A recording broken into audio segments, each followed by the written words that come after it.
O tema de nosso estudo de hoje tem como título Evidências da existência de Deus. Embora hoje Deus não possa se revelar a nós através dos nossos sentidos, tendo em vista que nós não podemos vê-lo, ouvi-lo e nem sequer tocá-lo, nós temos que observar as evidências de sua existência. Deus nunca nos pede para crer sem dar-nos suficiente evidência para fundamentar a nossa fé. A sua existência, seu caráter e a sua confiabilidade e a da sua palavra são estabelecidas por evidências que apelam à nossa razão. E você deve estar se perguntando, quais são algumas dessas evidências que confirmam a existência de Deus e onde nós podemos encontrá-la? Encontramos evidências de Deus na terra. Eu gostaria que você lesse comigo Mateus capítulo 6, verso 28 e 29, que está aqui na tela. E diz assim: E por que andais ansiosos quanto ao vestuário? Considerai como crescem os lírios do campo, eles não trabalham nem fiam. Eu, contudo, vos afirmo que nem Salomão, em toda a sua glória, se vestiu como qualquer deles. Tudo que nos cerca, na terra, no mar, no céu, são demonstrações de ordem, de beleza, de exatidão, adaptação e planejamento inteligente. Considere as maravilhas da criação. Olha só, a beleza e o perfume das flores, os cristais dos flocos de neve, as asas das borboletas. Olhe para a teia da aranha, a pena de uma ave, o instinto e mecanismo maravilhoso das abelhas, o milagre da imigração anual das aves, o engenho, sistema de radar do morcego. E responda: poderiam essas maravilhas da criação ter surgido por si mesmo? Encontramos evidências da existência de Deus nos céus. Leia comigo o capítulo 19, o verso 1 de Salmo, que está aqui na tela, e diz assim: Os céus proclamam a glória de Deus, e o firmamento anuncia as obras das suas mãos. Leia também comigo Isaías, capítulo 40, verso 26, e veja o que o profeta diz: Levantai ao alto os olhos e vede, quem criou estas coisas? Aquele que fez sair o seu exército de estrelas, todas bem contadas, as quais ele chama pelo nome, por ser ele grande em força e forte em poder. Nenhuma só vem a faltar. No céu, acima de nós, existem as mesmas evidências de padrão, ordem, beleza, acuidade e propósito que se vê aqui na terra. Considere, por exemplo, a maravilha do céu estrelado. Você já observou?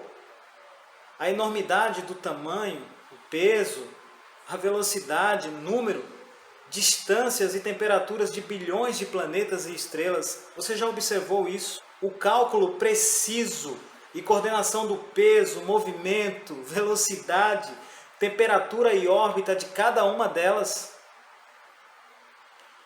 O equilíbrio preciso entre a atração e repulsão. Os milésimos de segundo, o sincronismo perfeito, a regularidade horária. Tudo mantido com harmonia por leis naturais. Será que tudo isso surgiu por si mesmo? Existe ainda evidências da existência de Deus em nosso corpo. Leia comigo aqui na tela o capítulo 139 e o verso 14 do livro de Salmo, que diz assim: Graças te dou, visto que por modo assombrosamente maravilhoso me formaste. As tuas obras são admiráveis e a minha alma o sabe muito bem. O corpo humano apresenta também as mesmas evidências surpreendentes de projeto e coordenação vistos no céu e na terra. Considere as maravilhas do corpo, a célula viva, o nosso coração batendo, o cérebro, os nossos olhos, os ouvidos, as mãos, o tato, o paladar, o nosso olfato, o sistema nervoso, o nosso sistema digestivo, o milagre prolongado e intrincado da reprodução e do crescimento, as glândulas, os mecanismos maravilhosos de defesa e cura do nosso corpo. O que fazemos com essas incontáveis evidências de planejamento inteligente e premeditado da terra, dos céus e de nosso corpo? Não podemos ignorá-los, pois exigem de nós explicação racional. Ou vieram à existência por um propósito, ou é fruto do acaso. São o produto de Deus ou um acidente. Não há terreno neutro aqui. Alguma vez você ouviu falar de um relógio que se criou a si mesmo? Sabe por que você nunca ouviu? Porque isso é impossível. E todos nós sabemos disso. No entanto, o universo e o nosso corpo são mais complexos e intrincados do que o mecanismo de um relógio. A razão exige um Criador para explicar a presença de projetos incríveis em suas obras criadas. 100 anos atrás, havia um crítico que alegava que a Bíblia estava repleta de enormes erros históricos. Hoje, a situação mudou dramaticamente. As descobertas arqueológicas nas terras bíblicas têm criado uma nova confiança na exatidão histórica das Escrituras Sagradas. Essa nova confiança ela é repetida nas palavras de Frederick Kenyon. Leia comigo o que ele diz. Os doutos modernos são agora aqueles que reconhecem a autenticidade e a autoridade da literatura cristã. É a crítica que no passado reivindicava ser avançada, que agora é atrasada e fora de época. O Oriente Médio foi o local do nascimento da Bíblia e o berço da raça humana. As grandes nações da antiguidade, como o Egito, a Síria, a Fenícia, a Babilônia e a Pérsia, estavam localizadas nesse território. As narrativas bíblicas estão entrelaçadas com a história dessas nações. O Oriente Médio, portanto, tem se tornado um gigantesco museu cheio de relíquias. E, ao mesmo tempo, essa região é uma enorme livraria. Sob suas areias quentes e nas faces de pedra de seus monumentos que resistiram ao tempo, estão preservadas as crônicas dos poderosos impérios do passado. Essa biblioteca, a mais antiga e maior do mundo, com seus tabletes e cilindros de barro, seus rolos de papiro, seus utensílios quebrados de barro e suas louças de pedras, formam um imenso tesouro, preparado pelas mãos de homens do passado, repleto de evidências da exatidão histórica das Escrituras Sagradas e reservadas por Deus para os nossos dias. Em 2 Timóteo, capítulo 3, verso 16, o apóstolo Paulo diz o seguinte: toda a Escritura é inspirada por Deus e útil para o ensino, para a repreensão, para a correção e para a educação na justiça. Essa reivindicação da autoridade divina é feita para a Bíblia toda. Expressões como o assim diz o Senhor e dai ouvido às palavras que o Senhor falou encontram-se registradas mais de 2000 vezes nas páginas das Escrituras. Mas a Bíblia, ela não pede para crer sem submeter tudo à prova. Em 1 Tessalonicenses, no capítulo 5, nos versos 20 e 21, Paulo ensina ao povo de Tessalônica o seguinte: não desprezei as profecias, julgais todas as coisas e retende o que é bom. Considere a seguir as declarações que a Bíblia faz a respeito de sua permanência através dos tempos. Leia comigo o livro de Isaías, no capítulo 40, no verso 8. E lá diz o seguinte: seca-se a erva e cai a sua flor, mas a palavra de nosso Deus permanece eternamente. Leia ainda comigo Mateus, capítulo 24, verso 35. Passará o céu e a terra, porém as minhas palavras não passarão. Essas palavras elas foram proferidas por Jesus Cristo. Diocleciano, imperador romano do quarto século, perseguia o cristianismo.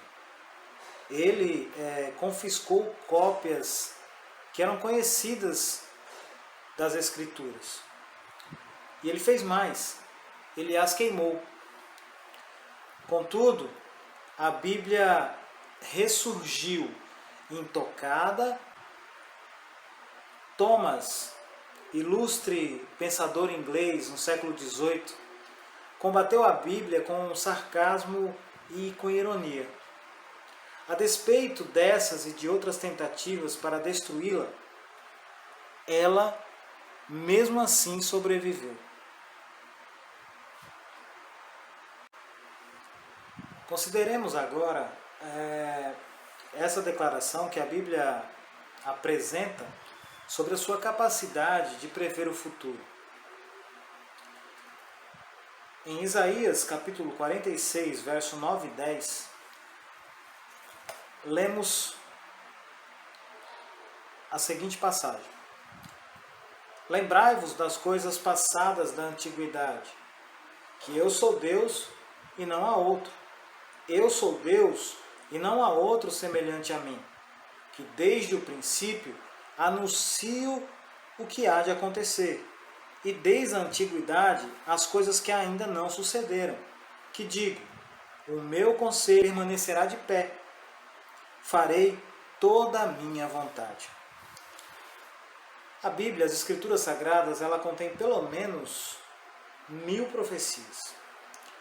Algumas estão totalmente cumpridas, outras em processo de cumprimento, e algumas ainda estão aguardando o seu cumprimento. Aproximadamente 1/3 da Bíblia apresenta predições. Essas profecias elas se estendem como se fosse uma grande avenida cheia de luzes que vai iluminando o caminho. Uma representação de Gênesis até o livro de Apocalipse. Como exemplo, nós podemos considerar a cidade de Tiro, um porto marítimo da antiga Fenícia. Essa cidade ela era rica e grande, mas também ela era ímpia aos olhos de Deus. Uma de suas práticas religiosas era de oferecer crianças ao deus Fogo, ao deus Moloque. e eles colocavam a criança ainda com vida na incandescente imagem. E Deus fez uma profecia de juízo contra essa cidade. Nós encontramos ela em Ezequiel, capítulo 26, do verso 7 até o verso 14. E lá nós encontramos 3 previsões que aconteceriam com aquela cidade. A primeira delas é que traria Nabucodonosor, o rei da Babilônia, contra aquela cidade. E que muitas pessoas daquela cidade, da cidade de Tiro, seriam mortas. A terceira é que as ruínas da cidade seriam lançadas no mar. A quarta predição, a área da cidade seria como uma rocha nua. Os pecadores usariam esse local para secar suas redes. E por último, nunca mais seria reconstruído. Essa importante profecia, e bastante notável, cumpriu-se em cada detalhe. Bom, Nabucodonosor atacou a cidade e muitas pessoas foram mortas. As demais, então, foram trancadas dentro dos muros da cidade. O exército babilônico fez cerco àquela cidade por 13 anos, mas finalmente a invadiu apenas para descobrir que as pessoas haviam fugido para uma ilha que ficava a cerca de 800 metros da praia. 250 anos depois, Alexandre o Grande decidiu conquistar o mundo. O povo de Tiro sentia-se assim seguro na fortaleza de sua ilha, mas Alexandre estava determinado a derrotá-los e ordenou a seus homens que lançassem as ruínas da velha cidade na água e que construíssem um caminho até a ilha. A velha cidade assemelhava-se a uma rocha nua, e Alexandre marchou com o seu exército e conquistou a nova Tiro. Hoje é comum ver pescadores estendendo as suas redes para secar onde uma vez a velha cidade foi erigida. 3 tentativas de reconstrução da cidade fracassaram. Ezequiel 26,14 diz: de você só deixarei uma rocha nua, onde os pescadores estenderão as redes para secar. A cidade nunca mais será construída. Eu sou o Senhor eterno, falei. E o que falar do Egito? O Egito tem um passado glorioso. Mas qual é a situação do país hoje? A palavra de Deus registra a seguinte profecia. E nós podemos lê-la em Ezequiel capítulo 29, versos 14 e 15. Restaurarei a sorte dos egípcios, e os farei voltar à terra de Patros, a terra de sua origem. E serão ali um reino humilde. Tornar-se-á o mais humilde dos reinos, e nunca mais se exaltará sobre as nações, porque os diminuirei, para que não dominem sobre as nações. Embora o Egito tenha feito certo progresso nos anos recentes, 70% dos egípcios hoje são analfabetos. E em muitas áreas, as mulheres e crianças ainda são utilizadas como burros de carga.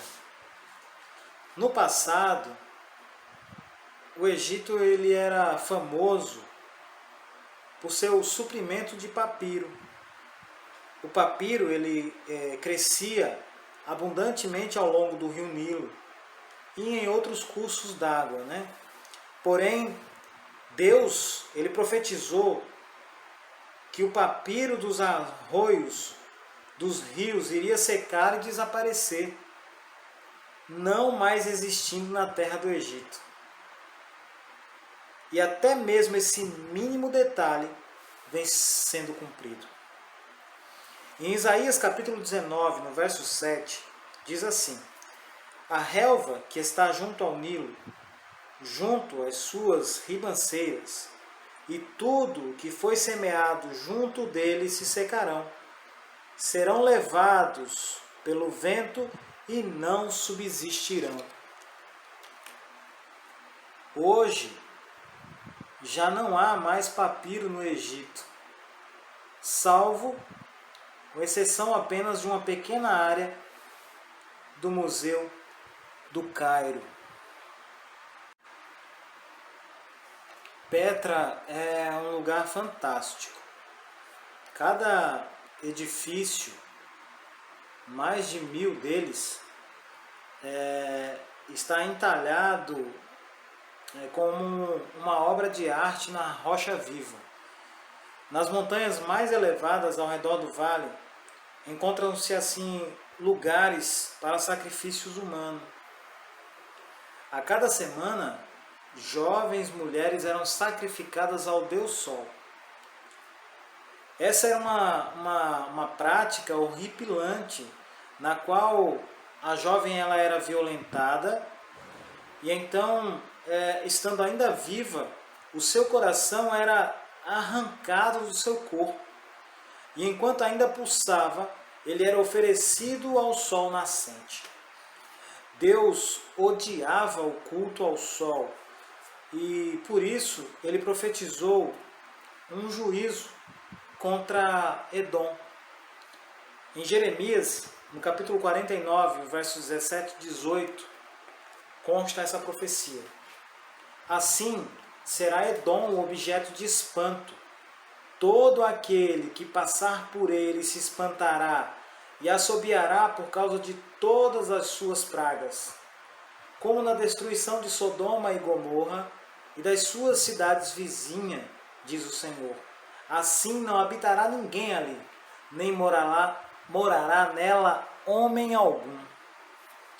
Isaías 34, dos versos 11 até o 13, nos diz que o bufo e o corvo fariam nela os seus ninhos e que cresceriam espinhos e urtiga nos palácios e que nas fortalezas da cidade seria da mesma forma.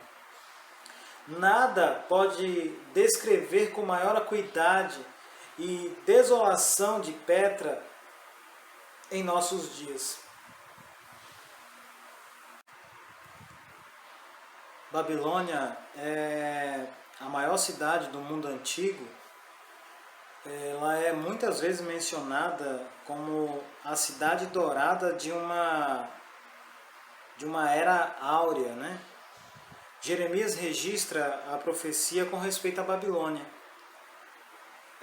Em seu livro, no capítulo 51, verso 26 e 37, Jeremias escreve o seguinte: de ti não se tirarão pedras, nem para o ângulo, nem para os fundamentos, porque te tornarás em desolação perpétua, diz o Senhor.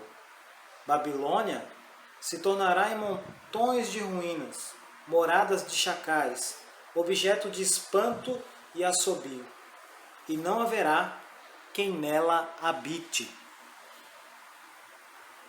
Aqueles que visitaram o local da antiga Babilônia dizem que esse ainda é um lugar desolado, onde não mora homem algum. Porém, a profecia é ainda mais clara.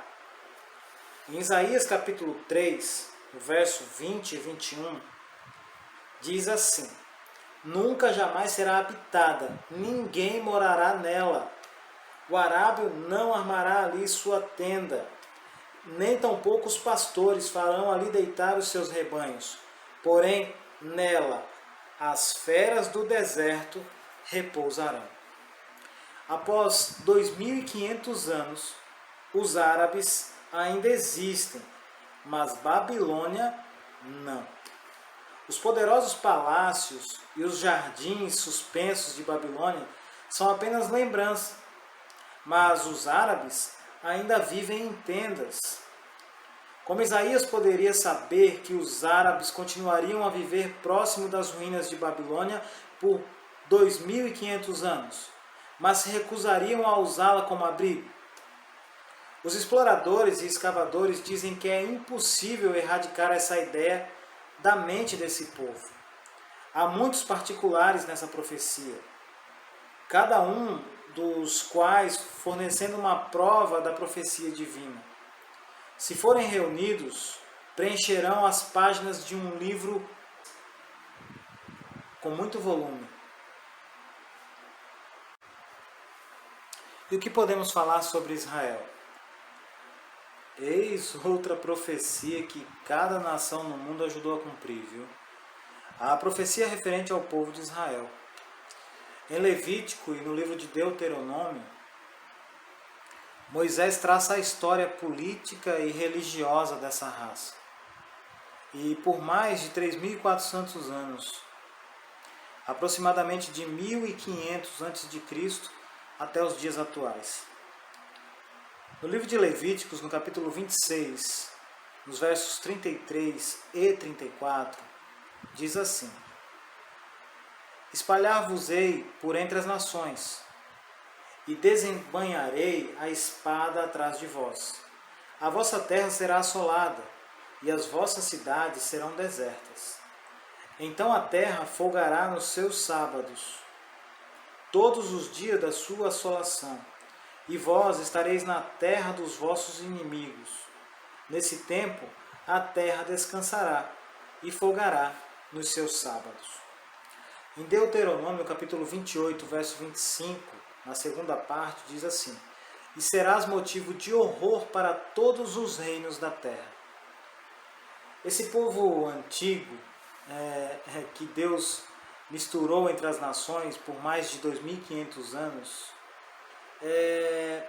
contudo, sempre continua mantendo sua identidade racial. Durante todo esse período, durante esse mesmo período, muitas outras nações surgiram e permaneceram distintas por um tempo. E então desapareceram na massa da humanidade. Um grupo imigrante, sua nacionalidade, por uma ou duas gerações, mas depois ela acaba se perdendo. E isso não ocorre com os judeus. Eles estão em cada nação, como a profecia disse que deveriam estar, mas sempre e em todas as partes mantém a sua identidade. Você sabia que a Bíblia tem poder para transformar vidas? Olha o que o apóstolo Paulo escreveu na sua carta aos Romanos, no capítulo 1, no verso 16. Pois não me envergonho do Evangelho, porque é o poder de Deus para a salvação de todo aquele que crê, primeiro do judeu e também do grego. Como provaremos a verdade desta declaração? Apenas de uma forma, através da experiência pessoal. A autoridade divina da Bíblia não é estabelecida pelo argumento, pelas teorias, mas sim pela experiência. Se a submetemos à prova, ou à justa prova, ela irá comprovar-se a si mesma. Em 2 Coríntios capítulo 5, verso 17, mais uma vez o apóstolo Paulo escreve: E assim, se alguém está em Cristo, é nova criatura. As coisas antigas já passaram, eis que se fizeram novas. Pelo poder da Bíblia, incontáveis homens e mulheres romperam as cadeias dos hábitos pecaminosos. Os blasfemadores tornaram-se reverentes e puros. Os ébrios se tornaram sóbrios. Os criminosos se tornaram confiáveis e industriosos. Os canibais tornaram-se amáveis e gentis. As almas nascidas à semelhança de Satanás se transformaram à imagem de Deus. E essa transformação é o maior dos milagres. O salmista Davi escreveu em um dos seus salmos, no capítulo 34, verso 8, o seguinte: Ó, provai e vede que o Senhor é bom, bem-aventurado o homem que nele se refugia. Se recebermos a Bíblia como um guia de Deus para a nossa vida, também iremos nos tornar testemunhas vivas de seu poder transformador. Meu amigo, minha amiga, crer na Bíblia como a palavra de Deus impede que sigamos fábulas humanas. A Bíblia é um livro autêntico.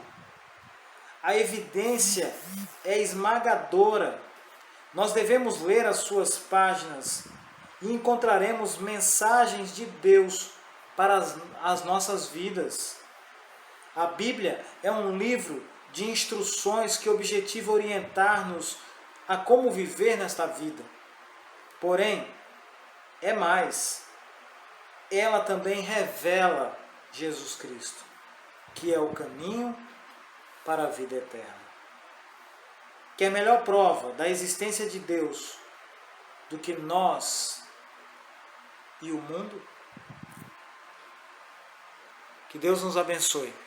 Espero que vocês tenham aprendido e que nós tenhamos avançado um pouco mais no conhecimento.